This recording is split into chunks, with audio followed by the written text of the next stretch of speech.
Hey there, I'm Michelle Walters. I am the owner of Island Glow. I am a global and professional makeup artist, spray tan artist, and contour specialist. I've been spray tanning for over 6 years now, owned my own business for over 5, and I'm known around the country for our amazing spray tans and body contouring.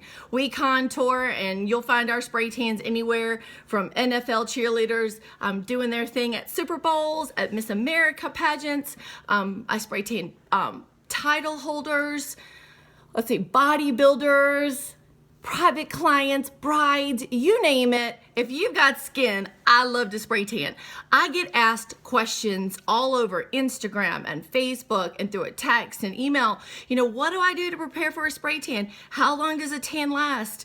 And so here I thought I would put some of my best, most popular questions and answers here on the YouTube video so that maybe you can get a lot of your questions answered so that you know how to shop around and select your best spray tan. Here are some of the questions that we all get asked when we have someone new that's never spray tanned before. Or just say you've had a bad spray tan, it's been a while, and you really want to try it again. What should you know? So first of all, just to be honest with you, there is a difference between spray tanning in a booth and then spray tanning by hand, or airbrush is what we call it. So your booth is just a booth and it does its job, and it's never going to be perfect. It's never gonna hit all your curves or all the little things. It won't get your hands perfect or your feet perfect. It's just not gonna do it. So be careful how much money you're willing to invest into a booth spray tan before you pay just a little bit more money to someone who actually knows what they're doing. So when it comes to airbrush, you wanna ask questions and you wanna do some research out there on social media about your spray tan tech. How long have they been doing this? Is it just someone that just bought a machine and some solution they don't know anything about, stuck it in a gun and learned how to do it, and so they're spray tanning all their friends and this and that? I mean, there's gonna be a different level of that kind of spray tanner than someone who does this full time, who's gone through training, who's gone through certification, who has a business license, who follows all of the state laws and the federal laws of putting product on people's skin. Huge difference. I think you need to compare it to when you go get your hair done. Do you pay $5 for the little, super cuts that you walk into and get a $5 cut? Or are you willing to pay $65, $75 to a master stylist that actually knows how to cut your hair? One of these you're gonna be super happy with, and one of them, it's kind of like a crap shot. So same with the spray tan. Same with the spray tan. All right, so when it comes to spray tans, it's very similar to matching foundation makeup to your skin tone. You have spray tans with green undertones, yellow undertones, orange undertones or caramel, red undertones. You have brown undertones, you have violet undertones. There's so many undertones that you truly need a spray tan artist that knows her chemistry, knows how these undertones will affect your skin tone before you even go and get your spray tan. To me, I think that would be important, because the one thing that we get, the biggest complaint is, I don't want to be orange. Well, here's what I'm going to say. If you're afraid you're going to be orange, then you really haven't done your job and you haven't gone to research your spray tanner. You need to go to their Facebook page or their Instagram, and they should be able to put their own client pictures out there, not someone else's pictures, or certainly not off of Instagram, and claim it to be theirs. So there's like a big red flag. So you've got to do your homework. You got to ask your questions so that you're getting the answers that you need to get. So the next thing you need to do is you need to get ready for your spray tan. Prepping is so important. So let's talk about your prep work on the next little segment. So let's talk about prepping for a spray tan. So best thing I could tell you to do is get your skin in good shape. Spray tans spray better, last longer, look better, fade better when your skin is completely fresh and you have exfoliated properly. And big thing is super duper hydration. super duper hydration. So you want to start exfoliating with some kind of a sugar scrub or a bath soak. I would use all organic if it was me. And you need to start your exfoliation process at least 48 hours prior to your spray tan. You could do it 24 hours to your spray tan, but I would not exfoliate the day of your spray tan. Here's reason why.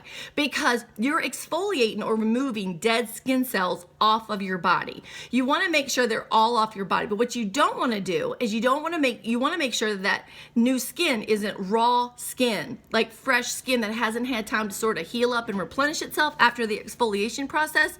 So that's why I advise my clients to exfoliate 48 hours ahead of time, because it has that extra day to rejuvenate, to get back to a nice, closed, fresh kind of layer of skin that would really absorb the spray tan amazing.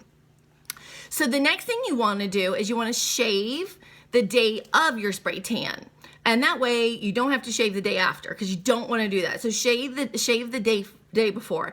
If you have to go to an event, you're doing any kind of waxing, get your wax done 2 or 3 days prior to a spray tan, not right before it, because your skin's too fresh, it's too raw, your pores are open, and it could cause bronzers to soak into those pores or attach to those fresh layers of skin, and then they get discolored, and then you don't have a fresh spray tan. So you've got to do a little bit of scheduling, organizing your prep before a brand new spray tan, okay? All right, next, on the day of your spray tan, you need to not shower 4 hours right before your spray tan. We want your shower early in the morning, because what happens is your pores are still open and it could still absorb more bronzers, which means you're gonna have a freckly kind of spray tan and it's not gonna be even. So make sure you're not showering 4 hours prior to your spray tan. It's got to be longer than that. Other things that you want to get ready for is, if you wear deodorant that morning, we are going to ask you to take it off that night. We've got wipes, no big deal. As far as lotions go, here's my theory. Every spray tan tech is probably going to tell you something different. For me, I would rather you put on a really decent body butter. No lotions, no moisturizers, because they contain alcohol and too much water, and they're not really hydrating your skin. But a good body butter in the morning, so that you have a super hydration all day long.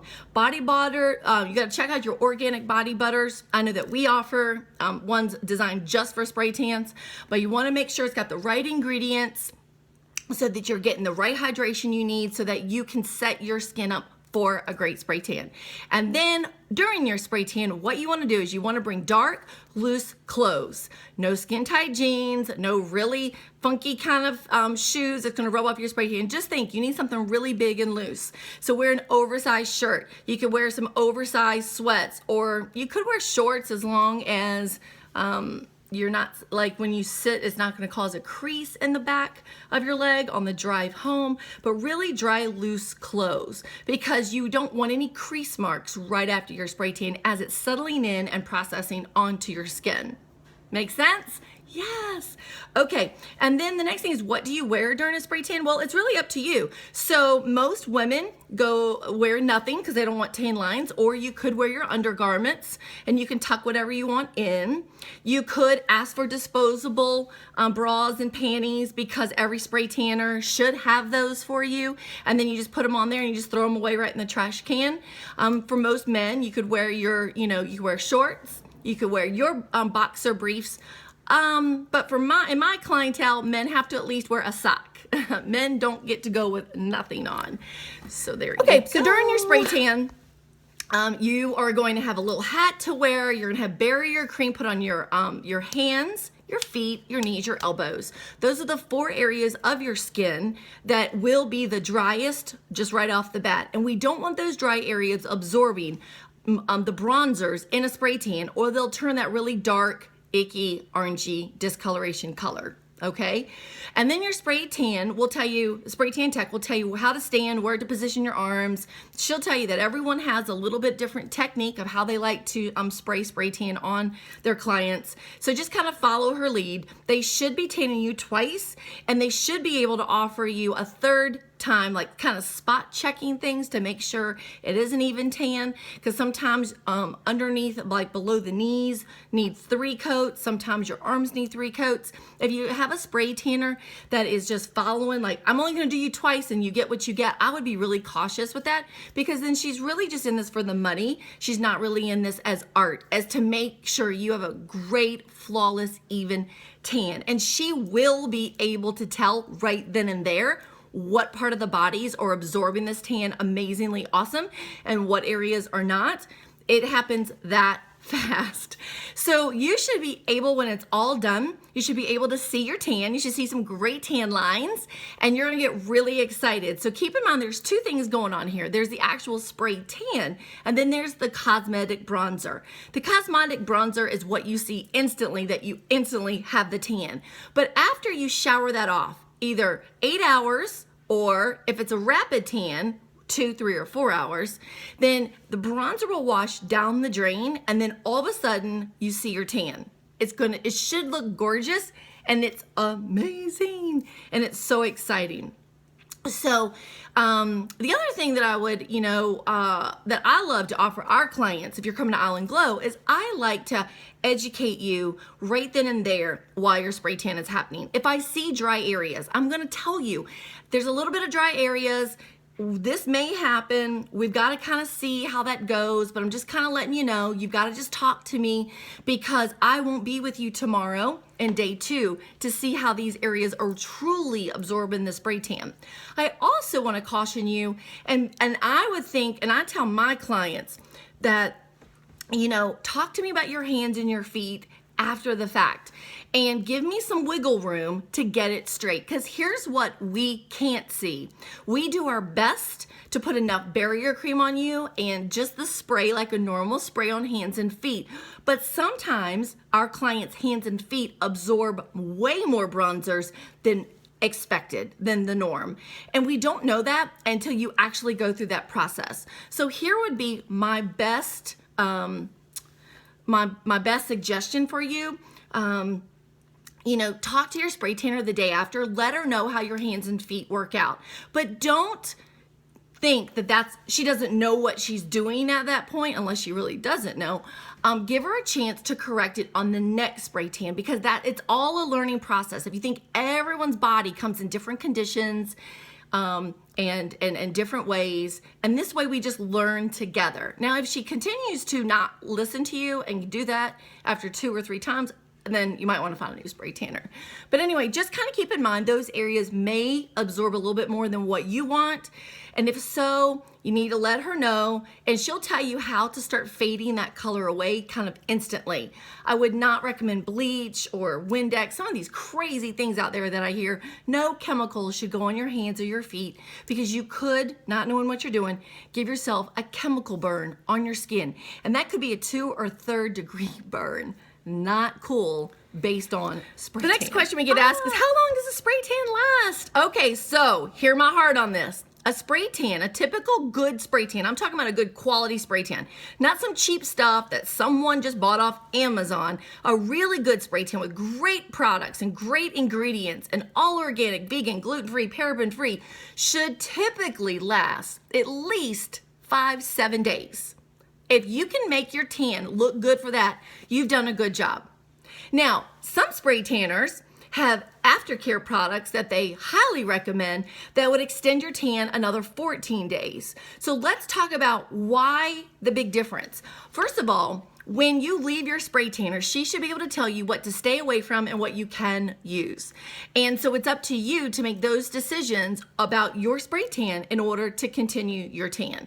So first thing is, when you shower off, you will not use soap, and you will not shave. You will not do anything to streak your tan, because your tan will continue to develop a darker color over 2 days. So in that first 24 hours, you just gotta just baby it, take care of it, and listen to your spray tanner when she says, don't do those products on your skin, or you're gonna compromise the life of your tan.